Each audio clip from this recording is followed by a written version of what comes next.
Hello dear friends, good evening. You are most welcome in my YouTube channel Adarsh Institute of English. आज की इस video में हम John Keats की एक बहुत ही बेहतरीन पोएम उसके बारे में डिस्कस करेंगे।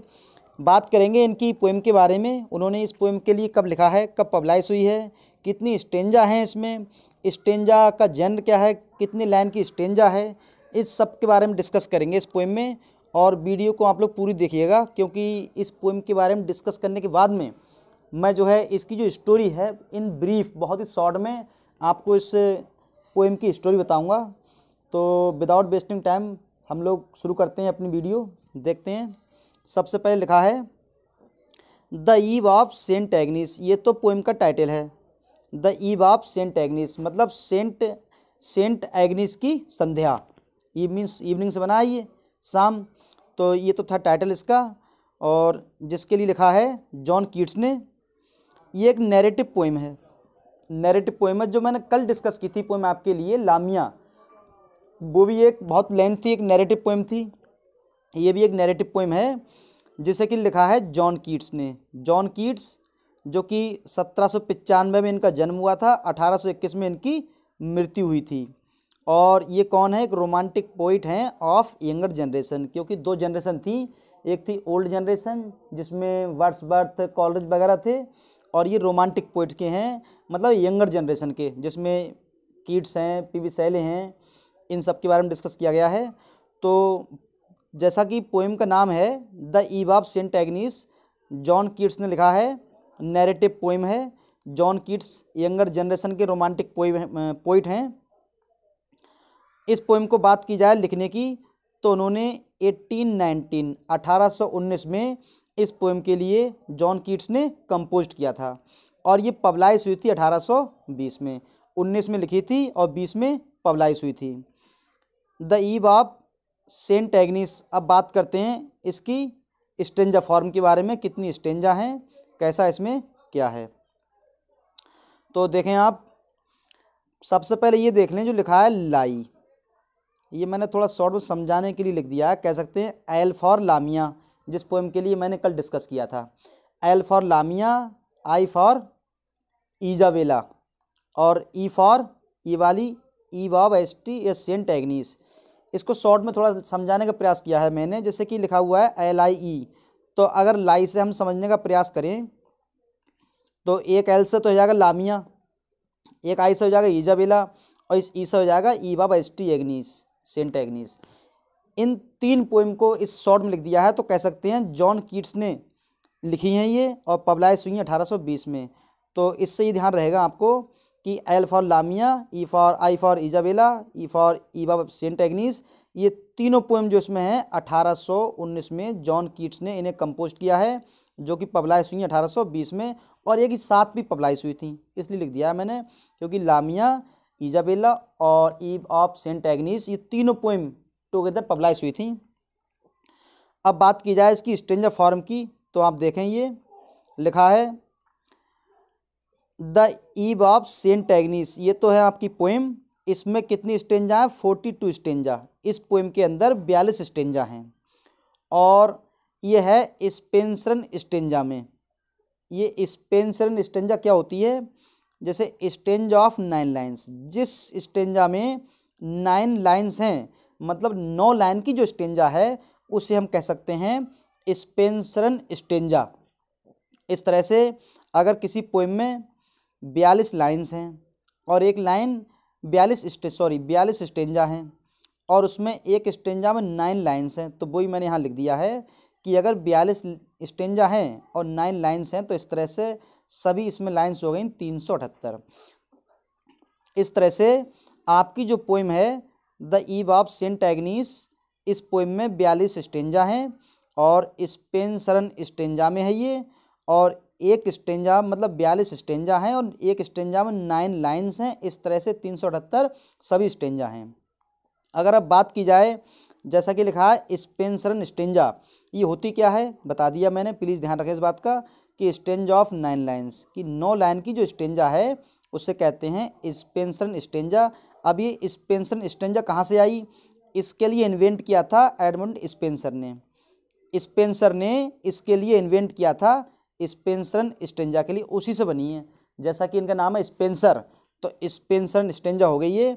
और उन्होंने इसके लिए कब इन्वेंट किया था, तो उनका उनका जो एक एलेगोरी है जिसे बोलते हैं रूपक कथा, उन्होंने लिखी थी एक एलेगरी है जिसे बोलते हैं रूपक कथा, फेरिक्यून।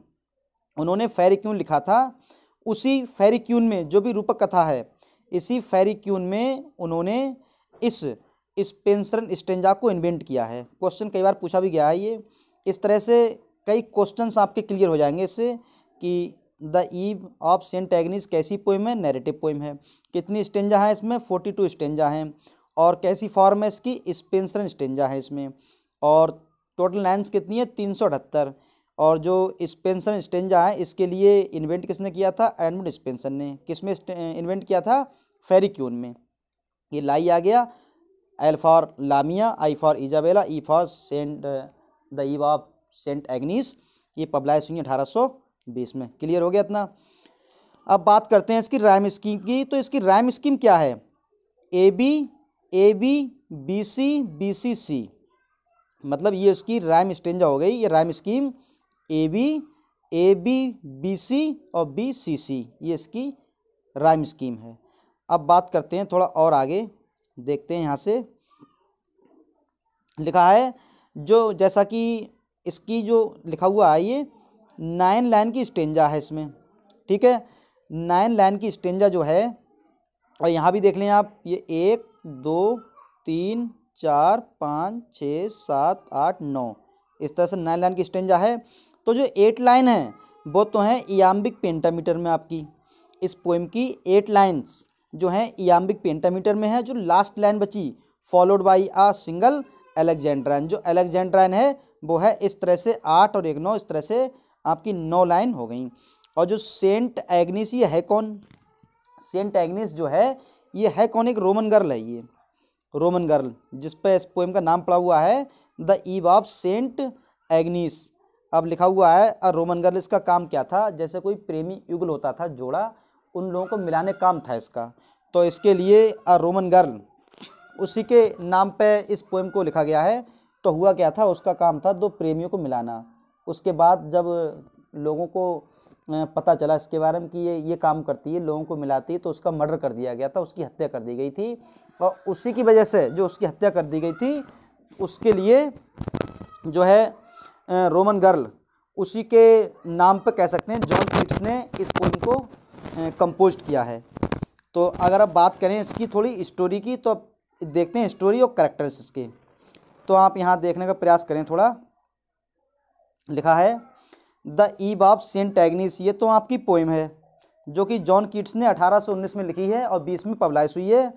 और इस बात कब की है, ईव ऑफ 20 जनवरी, 20 जनवरी की ये बात है जब ये कहानी जब हुई थी, मतलब ये 20 जनवरी की बात है। कैरेक्टर्स कौन कौन से हैं, एक है मैडलिन, एक कैरेक्टर ये है मैडलिन, ये जो है इस पोएम की हीरोइन है। और दूसरा हीरो कौन है इसका, पॉरफायरो जो है इसका हीरो है।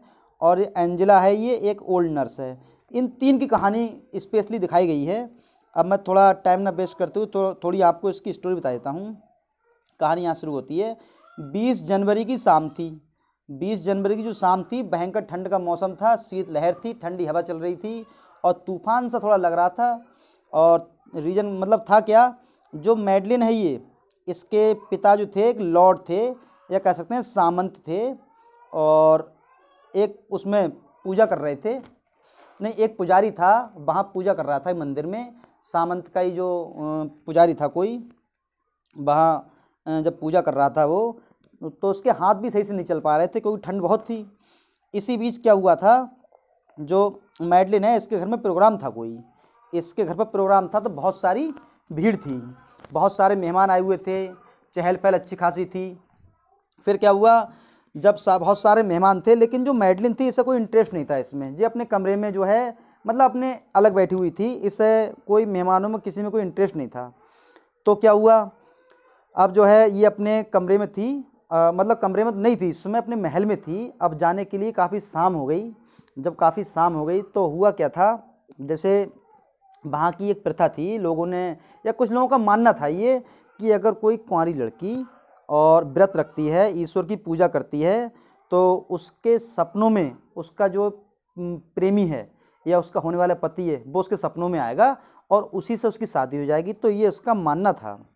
फिर क्या हुआ, तो ये ऐसा क्या करती थी, उसी रात के लिए इसने व्रत भी रखा था और पूजा भी की थी और किसी को पता नहीं था। फिलहाल इसने चुपके पूजा भी की थी, व्रत भी रखा था ताकि इसकी मनपसंद का इसे पति मिल जाए।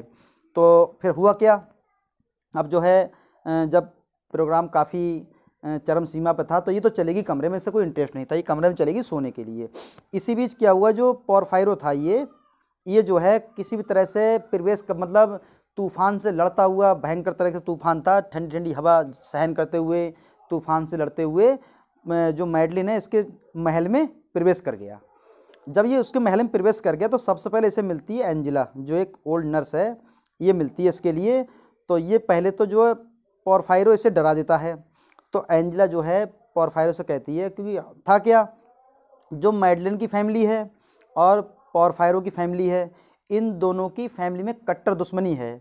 दोनों का परिवार एक दूसरे का भयंकर दुश्मन है, जो कि एक दूसरे की जान लेने को तैयार रहता है। तब भी पोरफायरो जो है, क्योंकि मैडलिन और पोरफायरो ये दोनों एक दूसरे से सच्चा प्रेम करते थे और इसीलिए पोरफायरो ने जो है अपनी जान हथेली पर रखकर कह सकते हैं या खतरा मोल लेकर मैडलिन के महल में प्रवेश किया। तो जब ये इससे मिला एंजिला से, तो एंजिला ने बताया भाई कि सारे मेहमान हैं, सब लोग जगे हुए हैं और सब कुछ या हर कोई जो सब, पहली चीज़ तो तुम्हारे दुश्मन है सब इस महल में और हर कोई जगा हुआ है और अगर तुम्हें देख लिया तो तुम्हारी जान को खतरा है, तुम्हें जान से मार सकते हैं। लेकिन इसने कोई डर, मतलब बिल्कुल नहीं डरा। जब नहीं डरा तो एंजिला ने क्या किया, पोरफायरो के लिए मैडलिन के कमरे में छिपा दिया। अब क्या हुआ, ये तो छिप गया। जब ये छिप गया, अब थोड़ी देर बाद क्या हुआ, मैडलिन जो अपने कमरे में आती है, जब अपने कमरे में प्रवेश करती है तो अपने कपड़े जो है उतारती है और क्योंकि सोने जाती है वो, तो अपने कपड़े थोड़े हल्के करती है, अपने जेवर उतारती है। उतारने के बाद में लेटने के लिए जाती है और लेट जाती है, सो जाती है, मतलब अपने सपनों में खो जाती है। वो सपना देखना चाहती है, किसका, अपने होने वाले पति का, किसका, पोरफायरो का। अब क्या हुआ, अब जब ये सो गई, सपना देख रही थी, तो इसने कोई राग छेड़ दी, कोई बीड़ा बजाई, कोई धुन उसके कान में बजाई, जिससे ये जाग गई। जैसे ये जाग गई तो ये पोरफायरो को देखकर चौंक गई और बहुत खुश हुई कि हाँ, मतलब पोरफायरो मेरे प्रेमी, मेरे पति, होने वाले पति, तुम आ गए। अब दोनों थोड़ी देर जो है एक दूसरे से मिलते हैं, प्रेम करते हैं। फिर मैडलिन और पोरफायरो दोनों ये डिसाइड करते हैं कि हम दोनों भाग चलते हैं। दोनों एक दूसरे से प्रेम करते हैं और वहाँ से जो है भाग जाते हैं। एंजिला इनकी मदद करती है भगाने में। इस तरह से रात तूफान में ही, रात के तूफान में या तूफानी रात में एक दूसरे से जो है मिलते हुए, या तो एक दूसरे से प्रिपेयर तो करते ही थे वो, तो एक दूसरे जो है चले जाते हैं।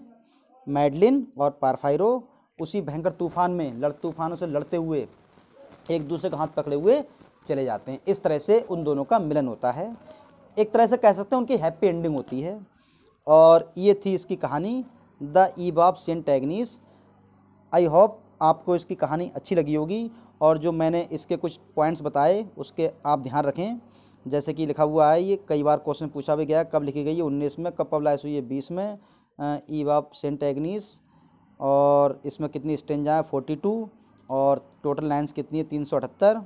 और जो है इसमें कौन सी फॉर्म है, तो कह सकते हैं स्पेंसर स्टेंजा। क्या होती है, 9 लाइन की स्टेंजा। किसने इसे इन्वेंट किया था, स्पेंसर ने। किसमें, फेरी क्वीन में। तो माय डियर फ्रेंड्स, ये थी आज की वीडियो। अगर वीडियो अच्छी लगी हो तो प्लीज़ वीडियो को लाइक करें, शेयर करें, कमेंट करें और अपना सुझाव दें।